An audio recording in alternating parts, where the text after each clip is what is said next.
John Stamos spent 40 years being America's favorite uncle, the man with the perfect hair, the easy smile, the picture of charm on national television. But behind that image was a secret he buried for nearly 4 decades. In 2023, at age 60, he finally told the truth about what happened when he was 11. About the babysitter nobody knew about the drinking that followed, about the 2015 arrest that almost ended everything, and about the loss in 2022 that finally broke him into speaking. What he revealed will change the way you see Uncle Jesse forever. John Philip Stamos was born on August 19, 1963, in Cypress, California, a quiet Orange County town that sat only about 25 miles from Hollywood, yet felt very far from the world of stars and studios. His father, William Bill Stamos, ran a local fast-casual restaurant and came from a Greek immigrant family whose original name, Stamatopoulos, had been shortened to Stamos, so it would fit more easily on American forms. That small change carried a bigger story inside it. John watched his father spend long days behind the counter, often working 12 to 14 hours, and he learned early that effort sat underneath every good thing in life. At home, his mother, Loretta Phillips Stamos, had worked as a model before settling into family life, and she brought grace, style, and confidence into the house. That mix stayed with John. Part of him belonged to the restaurant where work was real and constant, and part of him leaned toward performance and the thrill of being seen. He was the oldest of 3 children, with 2 younger sisters, Janine and Elena, who later chose steady lives as school teachers instead of following him into fame. That difference would matter much later. When his life began to slip after his 2015 DUI arrest, it was not a manager or a producer who stepped in first. It was his sisters. They drove him to rehab and stayed close during detox. Even after fame pulled him into a very public life, family remained the place he returned to when things grew dark. Before acting took over, music had already reached him in a deep way. Around age 13, he was in the garage playing drums. Then, in 1976, he went to a Beach Boys concert at the Universal Amphitheater, and that night changed the way he saw his future. After that, he practiced with real hunger. What began as teenage obsession would later turn into something almost unbelievable. By 1985, he was on stage with the Beach Boys playing Barbara Ann. Even with all that drive, his start was still very ordinary. His parents were not agents or producers.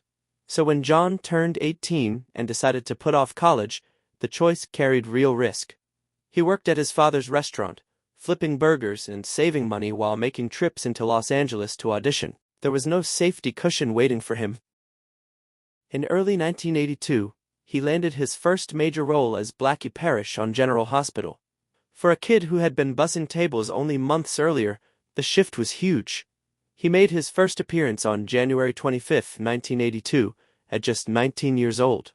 Blackie had been planned as a short role, but audiences responded so strongly that the character stayed. In 1983, he received a Daytime Emmy nomination for Outstanding Supporting Actor.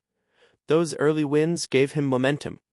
Fan magazines such as Tiger Beat and Teen Beat began putting him on their covers. During his time on General Hospital, he also shared scenes with Demi Moore, who was still at the beginning of her own climb. Then came the kind of decision that often shapes a whole career. In 1984, while he was still very popular on General Hospital, Stamos chose to leave. He walked away and moved into primetime with the CBS series Dreams. The show lasted only 12 episodes before it was canceled. That gamble looked painful, but it showed he was willing to risk security for something bigger. That bigger moment arrived on September 22, 1987, when Full House premiered. John Stamos was only 24, but Uncle Jesse quickly became one of the most memorable parts of the show. The leather jackets, the hair, the Elvis obsession, the catchphrase, "Have mercy." All of it helped turn him into one of the most recognizable television figures of the late 1980s and early 1990s. The series ran for 8 seasons, producing 192 episodes and reaching millions of viewers every week. Because of syndication, Stamos never simply had a successful sitcom role. He became part of a cultural memory that kept renewing itself. The warmth people felt on screen had something real behind it. Stamos grew especially close to Bob Saget and Dave Coulier during the show's long run. Stamos later described Saget as a brother, and when Saget died suddenly on January 9, 2022, in Orlando at age 65, the loss hit him with full force. He said he felt broken, and in his 2023 memoir, he described it as losing a piece of his own past. That grief carried weight because it came from a friendship built over decades, not from a temporary Hollywood partnership. As recently as early 2025, Stamos admitted in a podcast interview that he still listens to Saget's audiobook to fall asleep, a ritual that keeps his friend's voice alive in the quiet hours of the night. Even so, fame brings its own pressure. As the years passed, Uncle Jesse became both a gift and a shadow. Stamos later admitted that people in casting rooms often still saw that character first. That tension helps explain why he moved into theater after Full House ended. In March 1995, he stepped onto Broadway in How to Succeed in Business without really trying, doing 8 live performances a week. In 2000, he took on the role of the MC in the Broadway revival of Cabaret, a part that asked for darkness and emotional risk. He wanted people to see more than the leather jacket and the catchphrases. Around the same period, he found another way to stay close to the music that had mattered to him since his teens. By the mid-1980s, he had already begun touring with the Beach Boys. Then, in 2000, he co-produced The Beach Boys: An American Family, an ABC miniseries that earned an Emmy nomination. While his professional life kept moving, his personal life became far more complicated. He met Rebecca Romijn in 1994, and they married on September 19, 1998. From the outside, they seemed polished and secure. Yet inside the marriage, strain was quietly growing. Later, Stamos wrote that they had secretly separated around March 2003. He filed for divorce on August 19, 2004, and it was finalized in March 2005. That breakup hit him hard. In his 2023 memoir, If You Would Have Told Me, he spoke openly about feeling betrayed and humiliated, and he admitted that his way of coping grew unhealthy. Drinking became heavier. Pain stayed with him in a form he did not know how to handle. That pain did not arrive alone. His father died on July 6, 2001. His mother died in September 2014. By then, he had lost both parents and his first marriage. In June 2015, he was arrested for DUI in Beverly Hills after driving erratically. Police received 911 calls about a black Mercedes SUV swerving near Rodeo Drive. When officers stopped the car, they found 51-year-old John Stamos alone behind the wheel, so disoriented that they first thought he might be having a medical emergency. Hospital tests later showed drugs in his system, including GHB. The arrest became instant tabloid fuel. Even then, the real bottom came later. Stamos has said that the lowest point was not the arrest itself, but what happened after he got home. Instead of stopping, he opened a full bottle of wine and drank it alone. He grew up in a close Greek-American family that had always taken pride in being steady and grounded. Looking at his own life, he saw a painful split that he later described as the darkest period he had known. The turning point did not come from the court or the press. It came from family. His sisters, Janine and Elena, had already found a treatment center and simply told him it was time to go. In July 2015, he entered a 30-day residential treatment program. He has described those early days as dark. He had to sit in meetings, listen to counselors dissect his drinking and his ego, and accept that the life he had built could not continue in the same way. By the end of that month, he had moved from calling himself a guy who partied too much to admitting something much more serious. By late 2023, Stamos was able to say he had been sober for about 8 years. But the most heartbreaking revelation was still to come. In October 2023, only days before his memoir came out, Stamos revealed that when he was around 10 or 11 years old, he had been sexually abused by a babysitter while growing up in California. He had kept that part of his life hidden for nearly 40 years. Through the rise that began with General Hospital in 1982, through the years of Full House, and through the long afterlife of reruns and nostalgia, he never spoke about it in public. He later said he had packed it away so completely that writing his memoir was what finally forced him to face how wrong it was and how much damage it had left behind. During interviews in 2023, he openly connected that old wound to years of drinking, denial, and self-destructive choices.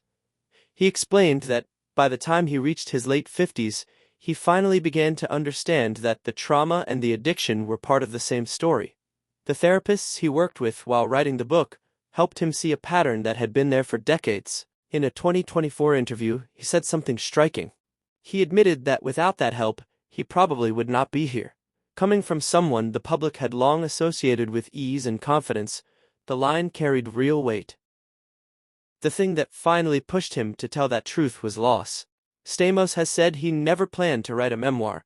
That changed on January 9, 2022, when Bob Saget died. Saget's sudden death shook him hard.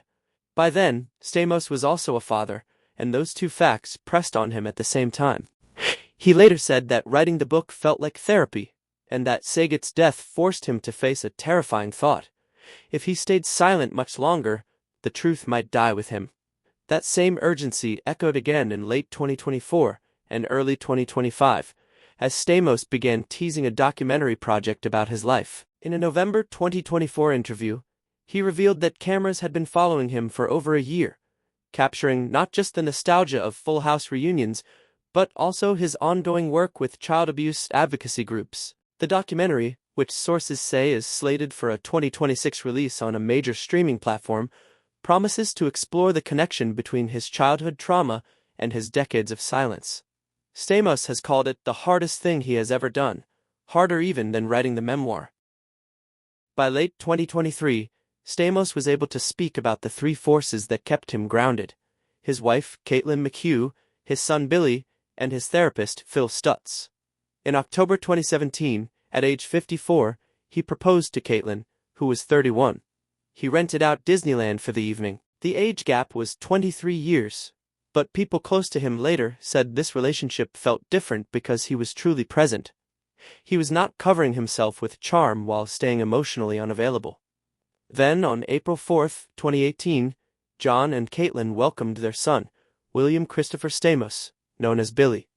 John was 54. The timing mattered because Billy's birth came almost exactly 3 years after the DUI arrest. Stamos has spoken about that contrast with striking honesty. Only a few years earlier, he was a man who barely seemed to care what happened to him. Now he was awake at 3 a.m. with a baby, stepping into a life that would have once seemed impossible. He named his son after his father, William Stamos, who died in 2001.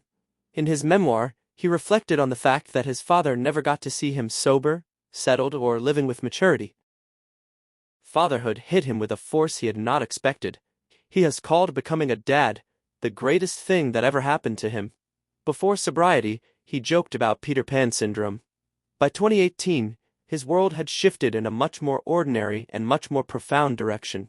He was arranging work around family life, thinking about school pickups, and building a daily rhythm that had very little to do with the old celebrity version of himself. Even his work during that period now looks different in hindsight. Fuller House premiered in 2016 and ended in 2020. After Bob Saget's death, those years took on a new emotional meaning. What once felt like a nostalgic project began to look more like a final chapter. And as of early 2026, rumors are circulating that Netflix is considering a one-off Fuller House reunion special to honor the show's 10th anniversary. Stamos has reportedly been hesitant, telling a fan at a January 2026 convention appearance that it wouldn't feel right without Bob, though he admitted he is open to something that celebrates the family bond rather than exploits the nostalgia. The years that followed brought even more reminders of how fragile everything is. On November 18, 2024, while flying to Detroit to visit Dave Coulier, Stamos received a text from the brother of his childhood best friend, Mike Owen. The message simply told him to call. He asked if Mike was okay, and got back one crushing answer: no. Owen, the friend he had known since age 11, had died suddenly of a heart attack. Stamos later said it felt like losing a piece of himself. Only days later, another blow followed. Dave Coulier had been diagnosed with stage 3 non-Hodgkin lymphoma at age 65. Coulier shaved his head as he prepared for chemotherapy, and Stamos responded by posting a photo of himself wearing a bald cap, calling it a sign of love and solidarity. By early 2025, Collier announced that his treatment was successful and his cancer was in remission, but the scare left Stamos visibly shaken. In a March 2025 interview, he said, "I can't lose another one. I just can't."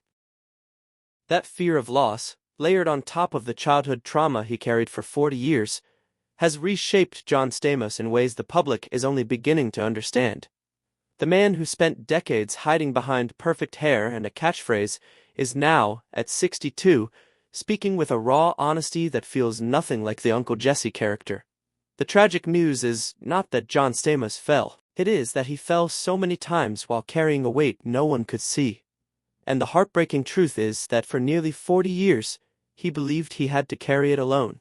Now, in 2026, as his documentary prepares to debut, and as he continues his advocacy work with RAIN and other child protection organizations, John Stamos is finally letting the world see the full picture. The smile was always real, but so was the pain behind it, and after 4 decades of silence, he is no longer hiding either one.